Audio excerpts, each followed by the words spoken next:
arparadio.com की प्रस्तुति इतिहास का अभ्यास। वाचक स्वर योगेश पांडे का है। इसके पश्चात अब हम पढ़ेंगे शिवाजी का शासन प्रबंध। श्री महादेव गोविंद रानाडे के शब्दों में, शिवाजी केवल वीर, साहसी और सफल सैनिक विजेता ही नहीं, अपितु वे कुशल ज्ञानी प्रशासक भी थे। वे केवल एक उच्च कोटि के सेनापति, राजनीतिज्ञ व कूटनीतिज्ञ ही नहीं, अपितु एक सफल शासक भी थे। युद्ध के क्षेत्र में उनकी उपलब्धियां तो महान है ही, पर शांतिकाल की कलाओं में उनकी विजय उससे भी बड़ी है। शिवाजी के शासन प्रबंध के मुख्य तत्व। शिवाजी ने अपने राज्य के लिए जो प्रशासन गठित किया, उसका एक निर्दिष्ट स्वरूप था। शिवाजी के शासन प्रबंध के मुख्य तत्व इस प्रकार थे। पहला, हिंदू तत्व। शिवाजी का शासन धर्मशास्त्र और राजनीतिक शास्त्र में वर्णित राज्य पद्धति पर आधारित था। उसमें हिंदू तत्वों की प्रधानता थी।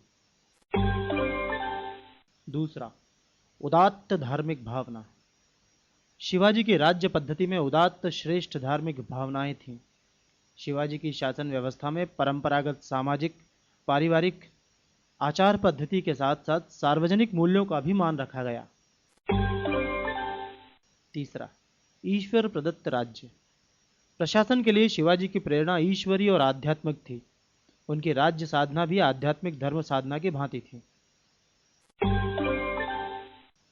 चौथा, धर्म निरपेक्षता। शिवाजी की राज्य पद्धति में सब धर्मों का समावेश था।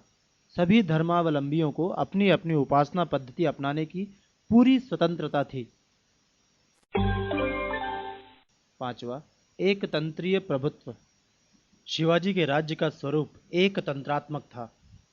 इसमें राजा को ही सर्वोच्च अधिकार थे। शिवाजी के शासन के भाग। शिवाजी के प्रशासन में शासन के दो मुख्य भाग थे, केंद्रीय शासन और प्रांतीय शासन।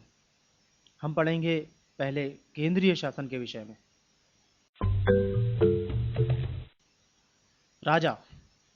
राजा समस्त प्रशासन की धुरी था। राज्य की संपूर्ण शक्तियां एवं अधिकार उसके हाथों में केंद्रित थे। उन पर किसी का प्रतिबंध या नियंत्रण नहीं रहता था। वे राज्य के सर्वोच्च न्यायाधीश होते थे। अष्ट प्रधान परिषद। प्रशासन के लिए शिवाजी ने 8 मंत्रियों की परिषद गठित की, जिसे अष्ट प्रधान कहा जाता है। इनके नाम और कर्तव्य इस प्रकार थे। पेशवा। अष्ट प्रधान के प्रमुख को पेशवा कहा जाता था। इसका कार्य राज्य के हितों को देखना और समस्त शासन व्यवस्था का ध्यान रखना था। यह राजा के बाद सबसे महत्वपूर्ण अधिकारी था। पंत अमात्य। यह आधुनिक वित्त मंत्री के समान था। यह आय व्यय का निरीक्षण कर अपनी सूचना तैयार करके उस पर हस्ताक्षर कर राजा तथा अन्य मंत्रियों के सम्मुख प्रस्तुत करता था। सचिव। इसे पंत सचिव भी कहते थे। इसका कार्य परगनों के लेख पत्रों की व उनकी आय व्यय की देखभाल करना एवं राजपत्रों एवं पत्र व्यवहारों को देखना था। वाक्यानवीस। यह राज्य के दैनिक कार्यों का पूरा विवरण रखता था। यह राजा के गृह प्रबंध की देखभाल भी करता था। सरे नौबत। यह सैन्य विभाग का प्रधान था। यह सैनिकों की भर्ती, सेना का संगठन, प्रशिक्षण, अनुशासन, रसद, युद्ध योजना आदि सेना संबंधी कार्यों को देखता था। यह सैन्य संचालन राजा के निर्देशानुसार करता था। सुमंत। यह विदेश विभाग का प्रमुख था। यह विदेशों के साथ संबंधों को ध्यान में रखते हुए विदेशी मामलों में शत्रु से युद्ध करने अथवा संधि का परामर्श देने का कार्य करता था। पंडित राव। यह राज्य का मुख्य राज पुरोहित था। यह धर्म विभाग और दान विभाग का अध्यक्ष था। इन विभागों के कार्यों का उत्तरदायित्व इन पर ही था। न्यायाधीश। यह दीवानी और फौजदारी दोनों प्रकार के मुकदमों को सुनता और हिंदू धर्मशास्त्रों और परंपराओं के अनुसार न्याय देता था।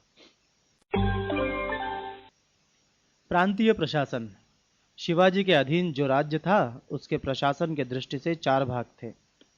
केंद्रीय भाग स्वयं शिवाजी के अधीन था। उत्तरी भाग या प्रांत मोरो यंबक के अधीन था। दक्षिणी भाग अन्नाजी दत्त के अधीन था। दक्षिण में जिंजी और अन्य आसपास के प्रदेश अमात्य हनुमंते के अधीन थे। प्रशासकीय इकाइयां।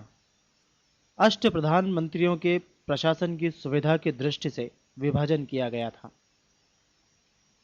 प्रांत के सर्वोच्च अधिकारी को सूबेदार या मुख्य पेशाधिकारी कहा गया। सूबेदार प्रांत का सर्वोच्च शासक था जिसे शिवाजी स्वयं नियुक्त करते थे और वह उनके प्रति उत्तरदायी होता था। नगद वेतन। शिवाजी अपने सैनिक अधिकारियों को राजकोष से प्रतिमाह निर्धारित वेतन देते थे। उनको वेतन के लिए भूमि या जागीर नहीं दी जाती थी। मंत्री, सेनापति, सूबेदार से लेकर साधारण कर्मचारी को राजकोष से नगद वेतन प्राप्त होता था। न्याय प्रशासन। जिले में न्याय का उत्तरदायित्व सूबेदार पर था। वह दीवानी और फौजदारी के मामलों में निर्णय देता था। दीवानी मामलों को अलग से प्रचलन नहीं था।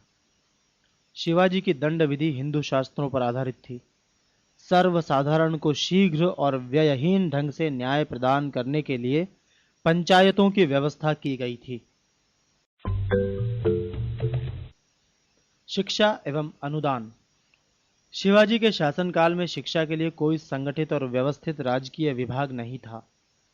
ब्राह्मणों के निवास निजी शाला केंद्र थे। यहाँ विद्यार्थी ज्ञानार्जन के लिए जाते थे। राज्य की ओर से संतों, विद्वानों, पंडितों एवं शिक्षाविदों को अनुदान दिया जाता था। कृषि, वाणिज्य एवं व्यापार। युद्धों और आक्रमणों के साथ साथ शिवाजी ने अपने राज्य में व्यापार और उद्योग की ओर ध्यान दिया। उन्होंने यथाशक्ति वाणिज्य और व्यापार को प्रोत्साहित किया। निर्जन बस्तियों को पुनः बसाया गया। अब हम पढ़ेंगे राजस्व व्यवस्था। शिवाजी ने राज्य के आय स्रोतों को प्रभावकारी बनाने के लिए भूमि प्रबंध पर विशेष ध्यान दिया। राज्य की अर्थव्यवस्था के सुधार हेतु उन्होंने कई कार्य किए जो इस प्रकार हैं। 1. जागीरदारी प्रथा समाप्त कर दी गई क्योंकि शक्तिशाली हो जाने के पश्चात जागीरदार विद्रोह कर देते थे। 2. लगान वसूली के लिए ईमानदार अधिकारियों को रखा गया। 3. जमीन का नाप कर उन्हें श्रेणीकृत किया गया तथा श्रेणियों के आधार पर लगान निश्चित किया गया। 4. अकाल के समय किसानों को ऋण की सुविधा प्रदान की गई जिसे वे आसान किश्तों में वापस कर सकते थे। 5. शिवाजी के अधिकार में जो अन्य प्रदेश थे वहां से चौथ एवं सरदेश मुखी वसूल की जाती थी। 6. चौथ, यह भूमि कर का चौथा भाग होता था। शिवाजी के प्रभाव वाले प्रदेशों से यह चौथ वसूल की जाती थी। चौथ की वसूली किसी प्रदेश की जनता को केवल मराठा सैनिकों की लूट से बचाती थी। शिवाजी की सेना की यह जिम्मेदारी नहीं थी कि वह उस प्रदेश को बाह्य आक्रमण से बचाए। 7. सरदेशमुखी, देशमुख महाराष्ट्र के जिलों में लगान वसूली का कार्य करते थे। राजा देशमुखों का प्रमुख होता था। शिवाजी प्रदेश के किसानों से उपज का 10वां भाग सरदेशमुखी के रूप में लेते थे। भारत के इतिहास में शिवाजी एक ऐसे ओजस्वी तारे हैं जो इतिहास के अंतरिक्ष में सदैव चमकते रहेंगे और उनके आदर्श भारत को प्रेरणा प्रदान करते रहेंगे। शिवाजी के राजनीतिक आदर्श। 1. हिंदू राष्ट्र की स्थापना। हिंदू राष्ट्र अथवा हिंदू स्वराज्य की स्थापना शिवाजी का प्रथम राजनीतिक आदर्श था। शिवाजी कट्टर हिंदू थे तथा मुस्लिम शासकों की हिंदू विरोधी नीति ने उन्हें हिंदुओं को संगठित करने की प्रेरणा दी। शिवाजी धार्मिक स्वतंत्रता प्राप्त करना चाहते थे। 2. महाराष्ट्र को एक स्वतंत्र राष्ट्र बनाना। शिवाजी पूरे महाराष्ट्र को एक स्वतंत्र राष्ट्र के रूप में स्थापित करना चाहते थे। इस कार्य हेतु उन्होंने महाराष्ट्र की जातियों एवं मराठा सरदारों में परस्पर संघर्ष समाप्त करवाकर उन्हें एक सूत्र में बांधा। उन्होंने महाराष्ट्र के समस्त निवासियों में स्वराज्य की भावना जागृत की एवं उन्हें औरंगजेब के विरुद्ध तन मन धन से त्याग के लिए प्रेरित किया। 3. हिंदू धर्म की रक्षा। हिंदू धर्म एवं संस्कृति की रक्षा शिवाजी का महान कार्य था।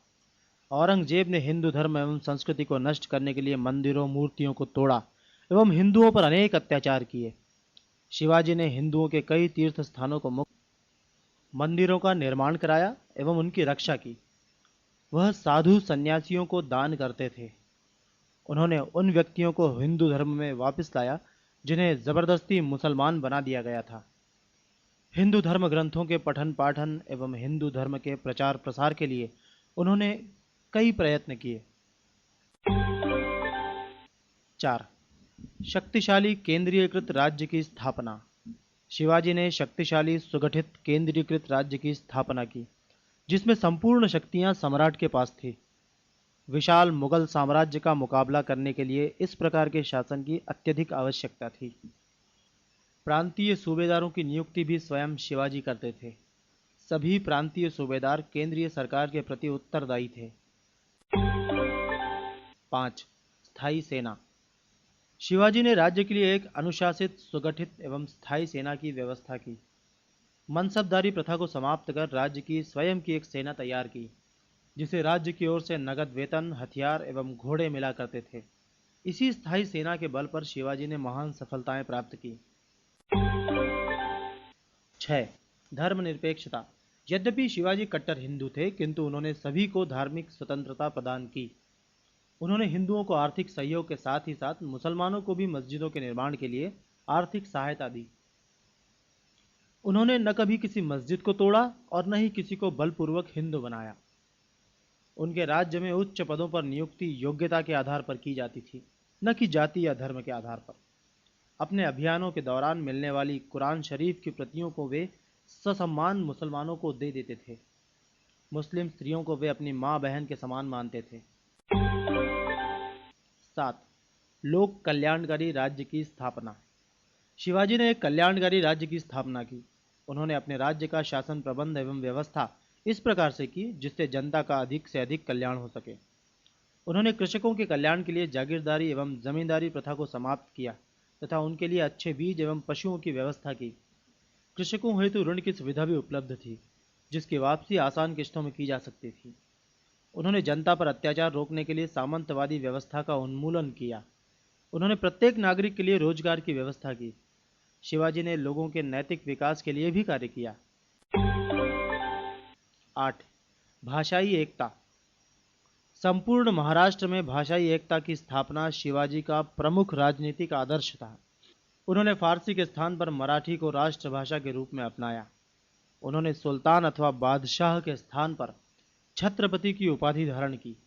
उन्होंने राज्य व्यवहार कोश नामक एक संस्कृत कोश तैयार करवाया जिसमें शासन व्यवस्था हेतु नए शब्दों का संग्रह है। उन्होंने मराठी भाषा को विशेष रूप से प्रोत्साहित किया किंतु अन्य भाषाओं के प्रति भी उनकी नीति उदार थी। arparedio.com की प्रस्तुति इतिहास का अभ्यास।